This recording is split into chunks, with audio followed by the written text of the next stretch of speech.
Let's talk about status of love in इस्लाम।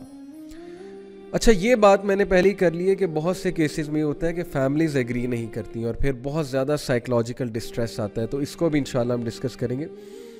जहाँ तक status of love in इस्लाम की बात है, तो इस्लाम ने जो अरबिक के अल्फाज यूज़ किए हैं किसके लिए, मोहब्बत के लिए, वो अल्फाज हैं मोहब्बा के बेसिकली। और मैं आपके सामने कुरान की वर्स कोट करता हूँ जी। इट इज़ एक्चुअली सूरह रूम चैप्टर नंबर 30 वर्स नंबर 21। औज़ु बिल्लाहि मिनश शैतानिर रजीम। व मिन आयातिही अन खलक़ लकुम मिन अनफुसिकुम अज़वाजन लितस्कुनु इलैहा व जअला बैनकुम मवद्दतन व रहमा। जो वर्ड यूज़ हुआ है, मैंने मोहब्बा कहा, जो वर्ड यूज़ हुआ है इस्लाम में, कुरान में मोहब्बत के लिए, ट्रू लव के लिए, दैट इज़ मवद्दा, और रहमा के साथ इसको जोड़ा गया है। इन्ना फी ज़ालिका लआयातिन लिकौमिन यतफक्करून। बेशक इसमें सोचने वालों के लिए साइंस हैं। क्या साइंस है, मैं आपको बताता हूँ। आयत की पूरी ट्रांसलेशन ये कि and of his signs is that he created for you from yourselves mates that you may find number 1 लितस्कुनु सकून in them, tranquility in them, and then इलैहा वजअला बैनकुम मवद्दतन व रहमा, and he place between you मवद्दा एंड रहमा। ये है concept of love in Islam. Love वो होता है जो आपको सुकून दे। लव ये नहीं होता है कि आप तजब्जब का शिकार हो गए, आप मछली की तरह फड़फड़ा रहे हैं, आप शेर व शायरी सुन रहे हैं, आप जो है वो बैठ के देवदास बन गए हैं और आप जो है अंदर से अनरेस्ट में हैं, आपको चैन ही नहीं आ रहा है। ये कौन सा लव है? लव का पहला मकसद है कि आप सुकून में आ जाएं, एक दूसरे से सुकून हासिल करें, और ये कब होता है? जब निकाह होता है। नंबर 2, अल्लाह ने मवद्दा और रहमा आपके दिल में भर दी। मवद्दा से मुराद है unconditional love, a very high state of affection. Love is not conditional to me, love is unconditional. ऐसा नहीं है कि जब तक वो खूबसूरत है तब तक उनसे लव है, मोहब्बत है, और जैसे ही वो थोड़ा सा आपके स्टैंडर्ड से हटी या हटे तो बस जी लव ख़त्म है। लव ये नहीं है कि जब तक उसके पास बहुत पैसे हैं, वो आपको हैंग आउट करा रहा है, या उसके पास कुछ ऐसी चीज़ है जो आपको बहुत पसंद है, तब तक तो लव है।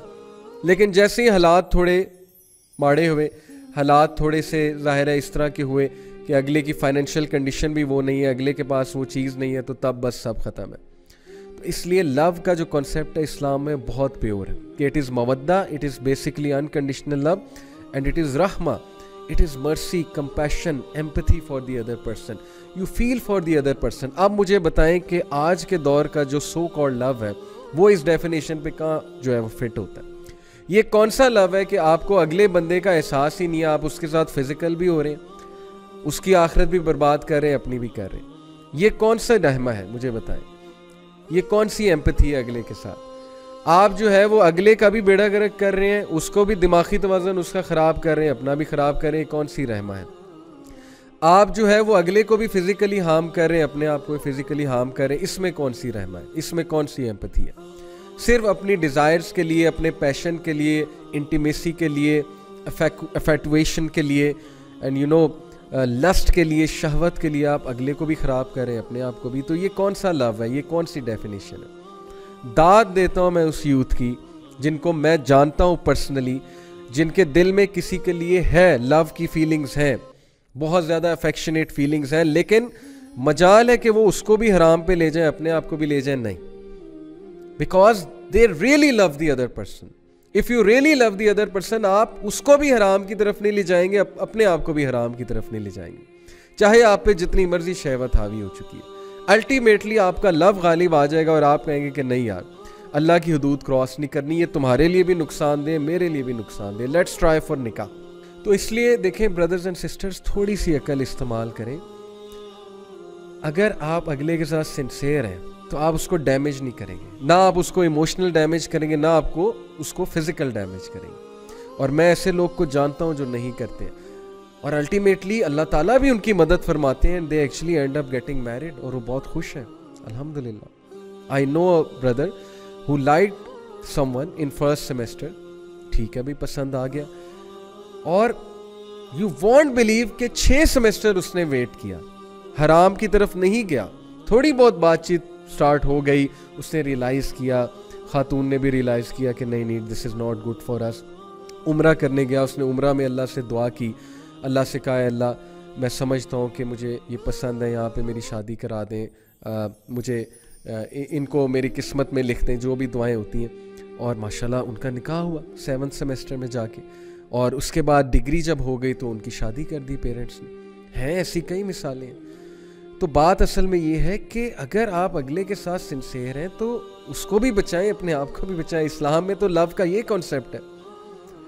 तो उस शख्स की तरफ तो जाए ना जो आपको हराम की तरफ लेकर आ रहा है, वो कैसे सिंसेयर हो सकता है? हाँ, मैं मानता हूँ ये बात को कि कभी डिज़ायर्स इतनी हावी हो जाती हैं कि अगला होता होगा आपके साथ सिंसेयर, लेकिन डिज़ायर्स उस पर कुछ ऐसी हावी हो जाती हैं कि वो लिटरली आपको हराम की रिक्वेस्ट करता है या करती हैं, वाइस वर्सा। और आपको तरस आ रहा होता है कि यार लेट मी हेल्प, और ये वही बहुत से केसेस हमारे सामने आते हैं। लेकिन उसका नतीजा क्या होता है? आप उसका भी नुकसान करते हैं, अपना भी करते हैं। इससे बहुत अच्छा है कि आप उसको उस टाइम पे नो कर दें। क्या होगा? मैक्सिमम क्या सफरिंग होगी? आप उसको भी बचा लेंगे, अपने आप को भी बचा लेंगे, ट्रस्ट मी।